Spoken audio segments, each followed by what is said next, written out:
My coach in the interviews, just outstanding, amazing, so encouraging, so on point, honest, objective, consistent.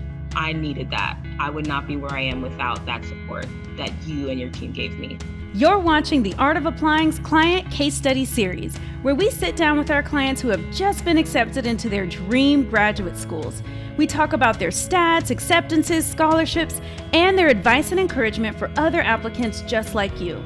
If you're interested in getting my team's expert editing, guidance, and advice on your admissions journey, book a free 15-minute quick call with our team at the link in the description. Be sure to like this video and subscribe to our YouTube channel for more success stories, application tips, advice, and encouragement. Now, back to the video.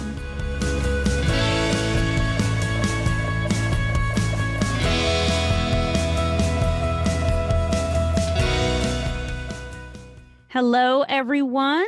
Kanisha Grayson, founder and CEO here with another successful client interview. We are doing audio only today, so both of us can rest our faces, and I'll be calling her an alternative name. I'll be calling her Abby, but this is her real story. She's just using a different name, and really excited to share her story today. Hello and good evening, Abby. Good evening. So we always start off these calls with sharing your outstanding, exciting results. So what are we celebrating today? We are celebrating my acceptance to an M7 business school with an $120,000 scholarship. What? And fellowship. That is very exciting. So people are not going to be very excited by M7. They're going to be like, well, what does that even mean? Can you share which school it is, or you don't want to say which school? I can share the school. Okay, go ahead. I'm not going to out you. Okay. It's the Columbia Business School. That is so exciting. As a fellow, a merit fellow, and with $120,000 scholarship. I'm very grateful. That is amazing. Thank you so much. Amazing. And I believe you have some other, that's your wowza good news, but I think you have some other good news too, right? Am I mistaken? Well, I was waitlisted at a couple of very top schools that I'm still engaging. Yeah. However, I'm feeling pretty good about where I'm going to go. You're feeling pretty good about Columbia. Okay, great. All right. So sounds like you don't want to share your waitlist places. It is a point of pride for me that I was waitlisted at Stanford. I feel like a waitlist at Stanford is like better than getting in. Yeah. It's not. I mean, it was better than getting into some other schools, but of course, getting in is the point. All right. That is amazing. I'm so proud of you. So excited for you. So Abby, please tell the listeners and the watchers whatever you feel comfortable about your applicant profile. So the types of things they want to know would be like age, ethnicity, test score, GPA, what's your industry or work experience. Yeah, the kind of things that will help them compare themselves to you to be like, wow, if it worked for her, it could work for me. Sure. I am 30. I have 10 years of work experience. I am a Black woman of African descent. I work in the social impact space and worked there the entire pre-MBA. Definitely did not have the highest GPA, although it's from an Ivy League school, very prestigious school. My GPA was only 2.8. I did take the GMAT twice. The second time, I was still 40 points under my target school at 690, but I stuck with it. Abby, I'm blown away. 2.8 GPA, Columbia Business School with $120,000 scholarship. Yes, I really worked hard to show them that I am holistically a very strong candidate for their school, and it was a match for what they're looking to see. Absolutely. Students on campus. Absolutely. This is one of the biggest triumphs I have seen. Really? Yes, a 2.8. We sent a Latina with a 2.8 GPA to Harvard Business School, but as you know, they don't do scholarships. So you got into a M7 business school with 6 figures. That's like bonkers, bananas, a cherry on top. Thank you so much. I have to say, I can't wait to talk about how your team helped me to get to this point because okay. Yes. So let's talk about that, Abby. Talk to me and everyone listening about what the application process was like for you before we started working together. What was hard and what wasn't working? Oh, yeah. So I was struggling before we started working together, but I was in, other pre-MBA networks that were bringing people together, Hmm. women, people of color, helping them just meet other applicants and go through the process. So I was really grateful to have sort of a way to compare myself from a timing perspective to other applicants. And I felt like I was behind. Mm. Felt like, wow, these folks have already finished the GMAT and have their target score. These other folks have already narrowed down exactly what schools they're going to apply to. I had no idea what schools I even wanted to even consider. I was just feeling like anxious, behind, stressed. We were 3 months into these programs I was involved in, the pandemic hit. And so everything went virtual. And I just had no idea how I was going to apply to business school in a pandemic without being able to visit any of the schools to even narrow down my choices. I was just feeling stressed. I was feeling like out of my element. I had no family members who have gone through this before. They could not advise me on how to do this. Hmm. I was so confused, coming from the social impact space on how to even navigate the timeline and what was actually needed of me to present my best self, knowing that I had some weaknesses in my application. Wow. Thank you. You really painted the picture of the challenges.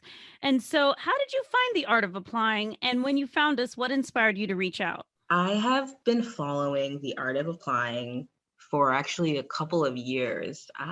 And I finally got the courage to go through the application process this Hmm. past year. And so I've been seeing the blogs that you post, Kanisha, and I've just thought, wow, like this is somebody who is like me, like a Hmm. similar background, and really did the thing, and then just went out and started a company to help other people like me. Like this is amazing. I need to follow her insights. And so I've just been following your blogs, what you share, and then finally, there was a post that you made when I was feeling in a moment of like stress, anxiety that said, do you need, I think there was a really specific question, like, do you need help or something to that effect? I was like, Yeah. yes, I do. Like, I think that was the title of the email. And I said, yes, I do. And so I opened the email and, it said, the breakthrough calls were free through the end of 2020. Yep. And so that led me to sign right up. Okay, so let's talk about the breakthrough call. What was your experience like on the breakthrough call? My breakthrough call experience was incredible. That was the first time that I felt like I was getting like real tailored response to what my actual application profile was, because I had people, just friends, trying to help me out and support me for my professional networks, but I didn't really have a barometer to say like, am I like a good applicant for business school? Yeah. And so it was so helpful for just giving me that level setting around, okay, where are you? Asking me really important questions about, okay, what are your plans? Where are you on the GMAT? What schools are you even thinking about? Are you prepared to take this test again if you don't get the score you need? Mhm. Like really asking me critical questions to force me to think. Are you prepared to apply again if you don't get your intended outcome? And I remember reacting to that question like, apply again. Like, I don't have a choice. I have to get in this year. I'm going to do everything I can to make sure I do. And I remember the person like really laughing and saying like, wow, that's inspiring that you have that resolve. But it really was great to be pushed to think about those critical questions about where I am. But at the same time, I didn't feel like I was being told, oh, you're definitely not going to get in. I was encouraged, I was Mhm. supported, and I was given tools to think about how to get myself ready to apply. Mhm. Oh, so beautifully said. So then we invite you to work with us and my understanding is you did the application intervention and that was with me. Did we do Yes, one or yes, we two? What did did. we do? We did one crash course 90-minute session together Mhm. where we went over my resume, a couple of schools, their essays, Mhm. and a membership essay for the consortium. Okay. Okay, wonderful. So you To start, you did an application intervention, 90 minutes with me. That's a significant investment. Don't say the price because the price is always going up. So we don't want people, we don't want people Okay. feeling sad. But it was a significant amount of money, right? It It was. was And I had to think thousands. about it. I had to think about Yeah. it. I remember when I found out the price, I was like, "Oh wow, that's a lot of money," as I'm trying to save for business school, and they gave me a couple days to think about it Yeah. before I And went through. so talk to us about making that investment. What were the fears or doubts or concerns you had about paying thousands of dollars to talk to me for 90 I minutes? was just worried, like, will I actually be able to get through all the questions that I have? Like, I actually was nervous about the timing because I knew I wanted to have it like early enough compared to when the deadlines was. So my fears were actually more, will I be able to maximize this 90 minutes with you? Am I like close enough to like a good enough draft that will Mhm. really give you a sense of like where I am so that you could give me like the best feedback I needed to be able to finish my application. From a financial standpoint, I mean, my parents are not supporting me through any of this. It's all my own money. And so I was just like, what has to go in order for me to be able to afford to pay for this? I had to make that Mhm. calculation. And so there was a stress there around like, what am I not going to be able to do for the next couple of months? Like Okay. making some trade-offs before being able to commit to that financial investment. Got it. Okay. And so you made the investment and then you showed up to your application intervention 90-minute session with me. What was your favorite Yes, I part about that? What did. was helpful about it? Well, just your encouragement. Like you saw my list of schools and you said, this is a great list. And that was the first time I was like, so I have a possibility. Like there's a chance Mhm. that I can actually get in. Like, wow. That was the first time I had had somebody like actually tell me that who I thought legitimately was like giving me an objective perspective. Yeah. So that was my favorite part, just kind of getting the confidence around this is possible. Like you have put in thought into this in a productive way that is going to serve you well. And generally, like you were so quick to say, like, okay, I think we talked about my resume first, and your Mhm. feedback was really positive overall. And so that just felt like a great place to start. Like, okay, you put in some work, like you're in a good place. You just got to make some tweaks. So I was really excited about that. And I think, when we got to some of the essays, there was a lot of work to do on the essays, but I felt like seeing how quickly you were able to zone into like exactly what I could edit to improve it and just knowing what adcoms are looking for. It was just encouraging to see how swiftly you were able to kind of dissect exactly what I needed to do and what next steps I needed to elaborate on, add more context about, or just, restructure. Mhm. So, yeah, just the confidence of knowing that, like, you know what you're doing, like, you are an Yep. objective perspective, and you were just so quick to zone in on exactly what I needed to do. Yes, absolutely. And so, just to be clear to everyone, Abby left her application intervention feeling really clear and very confident, but it wasn't just a pep talk. We did live intensive editing of your resume, live editing of multiple essays. And that was the kind of hands on work that we did, but then the biggest outcome of that work was your drastically increased confidence and sense of certainty that you were on the right path, you're doing good work, and that you can handle the rest of the application process. So I just wanted to say that so that people don't think like, wait, she paid thousands of dollars just to be told she's doing a good job because Oh, yeah. we Got you. I got you. No, but it was definitely more than that. It was literally understanding what I needed to do to improve my essays, like watching you live edit with me and Yep. literally seeing you say, this is what is going to resonate with the adcoms teams. Phrase it like this. Seeing you help me literally edit it in real time. Yeah. And so watching an essay go from like, to like, oh, that really pops, that stands out, that's gonna really capture their attention. And I knew that I needed my essays to do that to balance everything else out.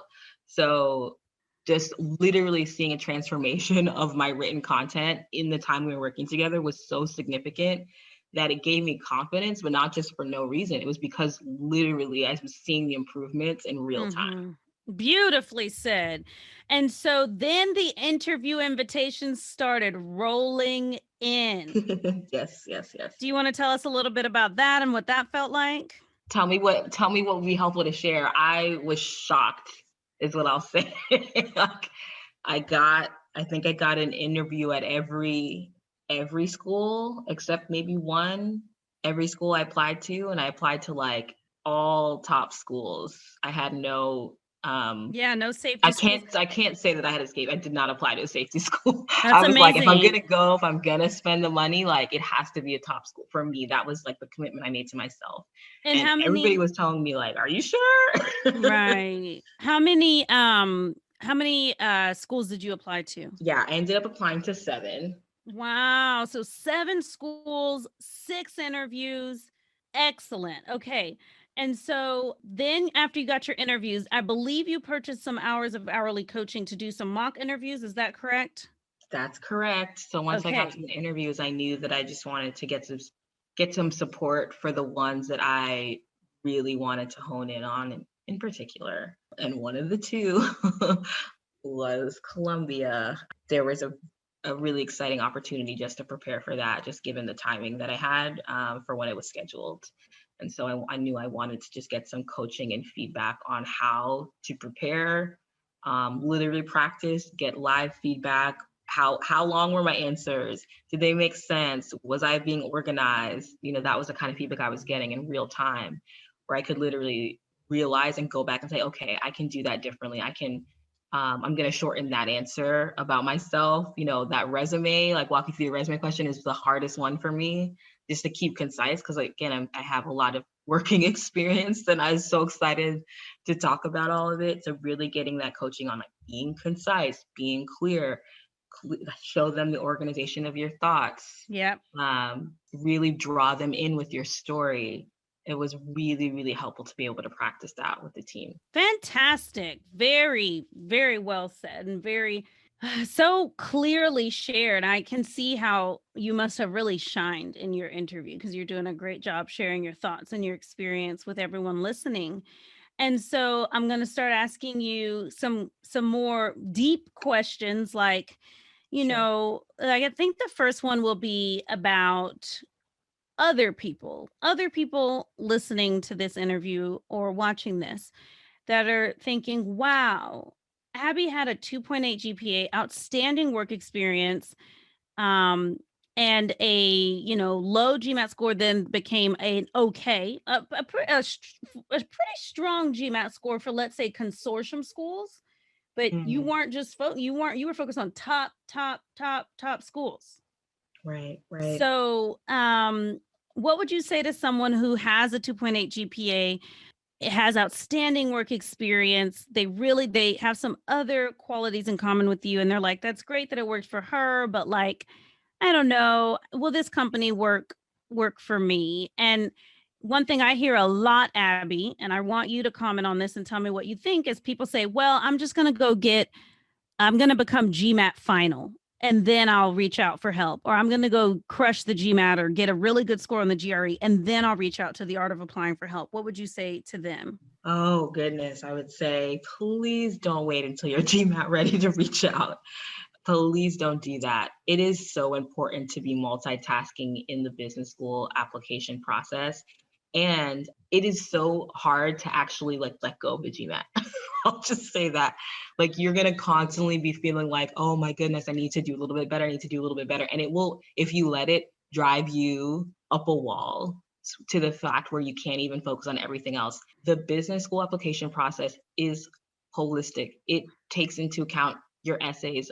They are really important. It's not just about the GMAT. They're not just looking for like GMAT robots who can spit out a perfect score if you can't interview well or you can't convey why that school or you can't share why you want to get an MBA in the first place or go to grad school in the first place and what your goals are afterwards, how are you going to leverage it. And so if you don't spend the time to balance studying with preparing for those other aspects, you'll really shortchange your opportunity to show yourself as a holistically strong applicant. And so I would say to anybody who's trying to wait until they're GMAT ready or whatever score, test you're taking, I would really reconsider that. I really encourage you to balance both and allow for the coaching and the time that it takes to build a overall really solid application. Would you like a job? Working for I'm the Art of trying to, Applying? I'm hoping to be able to, make it through the next 2 years. So I appreciate you, Kanisha. Thank you. Yeah, no, beautifully said. And so now my next question is a deep question targeted at you, Abby. Now that you have gotten into Columbia with $120,000 in funding, you're still in conversations with some other top schools. What is going to change, improve, or open up in your life or career with this opportunity and with this education you're going to get? Oh my goodness. It's for me, as somebody who has no family that has ever gone to schools like this before, it's the access to networks I would never be exposed to.